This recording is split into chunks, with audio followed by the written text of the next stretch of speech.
Well, back on Capitol Hill, President Trump's alleged demands that top U.S. intelligence officials deny that there was any collusion between his campaign and Russia dominated an intense day of congressional testimony this week.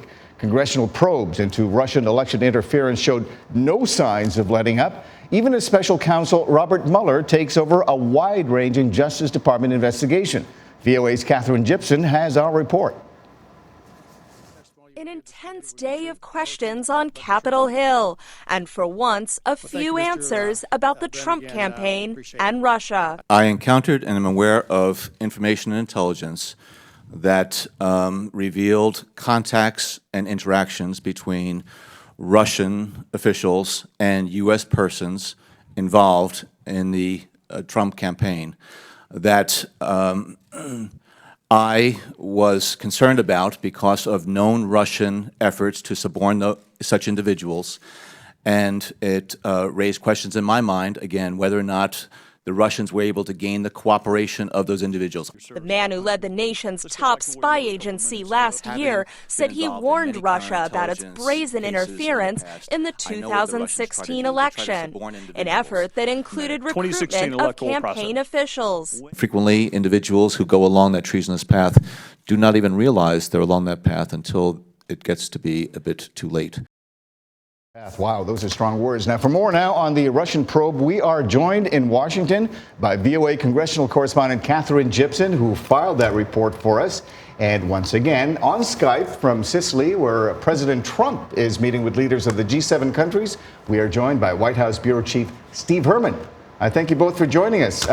Katherine, I know you've been following this Russia investigation very closely. What we do know, I guess I want to sort of set a baseline, is that Russia did, in fact, try to influence the U.S. election. What we don't know is whether or not any Trump campaign officials were aware of that or actively engaged in helping the Russians. That's right, Mil, and we heard that during Brennan's testimony. He had a very interesting bite. Coming in, he said that sometimes individuals who are in contact with Russian intelligence officials don't always know that they're on that treasonous path. These are intelligence officials who know how to work sources, who know how to work with people and their psychology and lead them down that path. Right. So that's really the question that we need answered next. Did they know what they were doing? I thought that was a very insightful comment by Brennan, but I guess what we're seeing now is this investigation appears to be moving a little bit closer to the Trump family circle.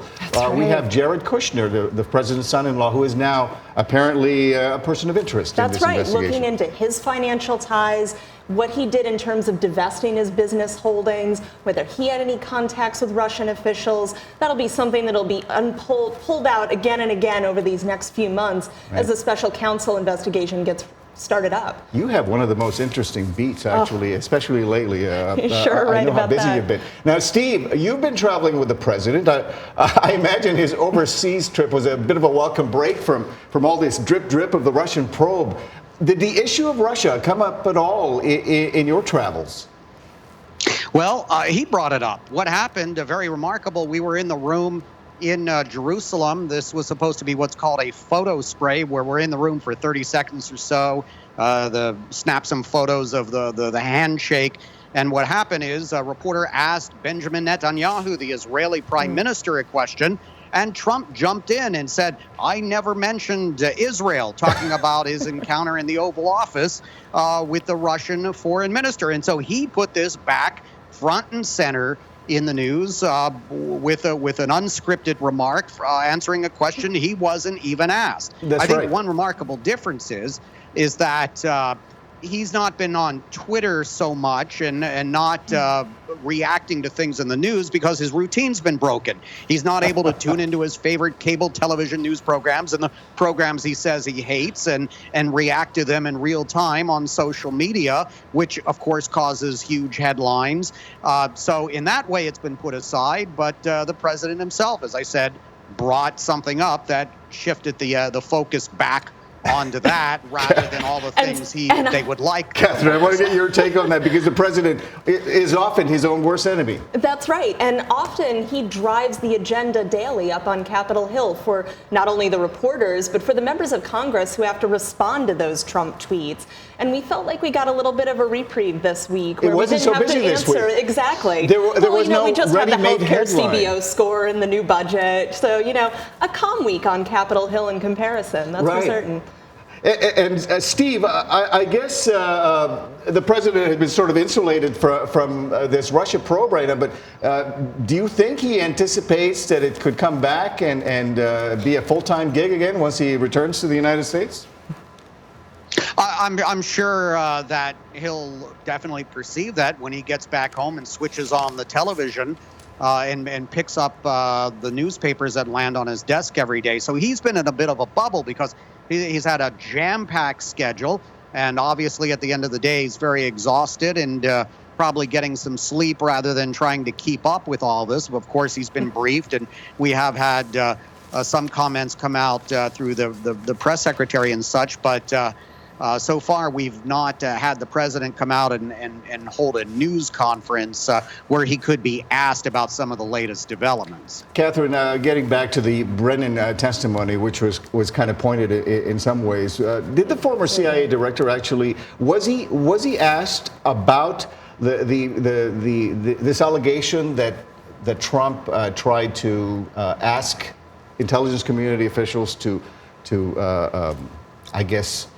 bury this investigation, to not talk about this investigation? He was asked in a roundabout way. You have to remember that Brennan is the former CIA director. He served under President Obama. And he was asked by members of Congress if he had ever been in a similar situation where a president of the United States had asked him not to look into an investigation. And he said if that situation had ever come up, which it had not, he certainly would have said no to the sitting U.S. president. So what can we expect in coming weeks in terms of testimony? We've heard from Brennan already. We have a number of high-profile folks that That's are going to be testifying. That's right. We have a very correct? busy slate up on Capitol Hill. We have former FBI Director James Comey, who is slated to testify for the Senate Intelligence Committee investigation into the Russian election interference. We don't have a date on that yet. But over on the House side, for their Intelligence Committee investigation, we have Carter Page, who we're hearing just now is saying that he will testify in early June. We don't have an exact date on that yet, but certainly that'll be very interesting testimony to look forward to. So this investigation is likely to heat up very, very soon. Absolutely. Steve, I apologize. I know you're in Sicily, where the president is meeting with leaders of the G7 countries, and I didn't even ask you about that. What are you expecting today at the G7 in Sicily? Well, the president himself, when he was holding a bilateral meeting before everything kicked off formally, he was alongside Shinzo Abe, the Japanese prime minister, and he said North Korea is going to be a priority here.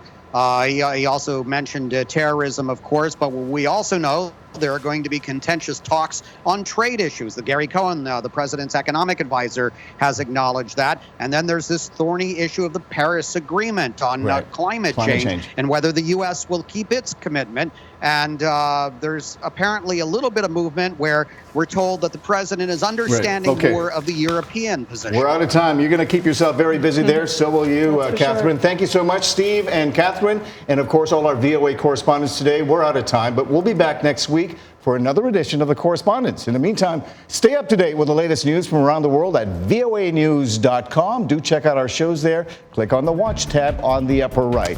We're also on Facebook and YouTube at VOA, The Correspondents. I'm Mil Arcega. Thank you for watching. But for now, so long from Washington.